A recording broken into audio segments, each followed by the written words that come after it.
Oh my goodness. Stop. You dork. Okay. 3, 2, go. Joining us today, we have Major Trey Hayes. We will be discussing some of the obstacles he has faced throughout his lifetime to get him to the point at where he is today. So, Major Hayes, I understand that in your earlier years, you went through a tough time regarding your financial stability. Could you please elaborate on that?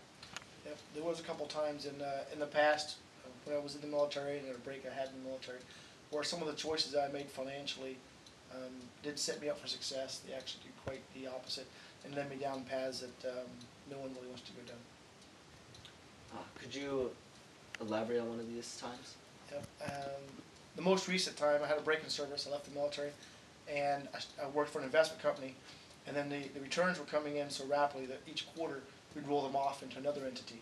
And it turns out that the entity that we utilized was crooked, and I had other motives, and they ended up running off with the money. And they've been incarcerated, but the money's still gone. And so that's a time when everything was gone. I had bankrupt, I was tied to the entity, everything was lost. And how did you get out of this difficult time? This was another time when the military had stepped in. It just so happens that they'd offered me a position for an counter-intel mission at the same time. And so I, of course, accepted it because I had nothing else really going. And they had given me everything else as far as education and experience. And so I went back to the military during this time of rebuilding.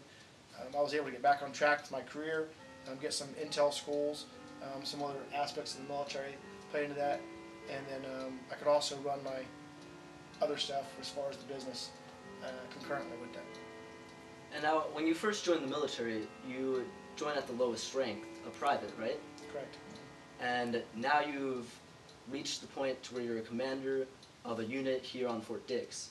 How has these past difficult times that you've faced prepared you for this?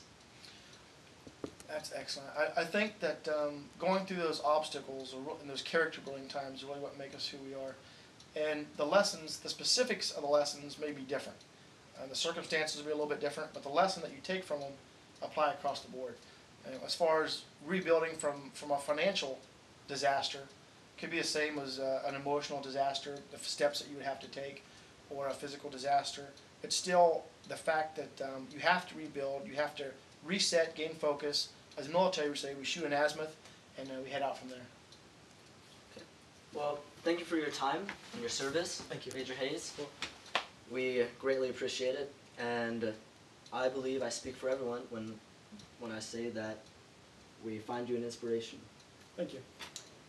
That is all. I'm Dominic Young, and I shouldn't say. We can cut this part out, and then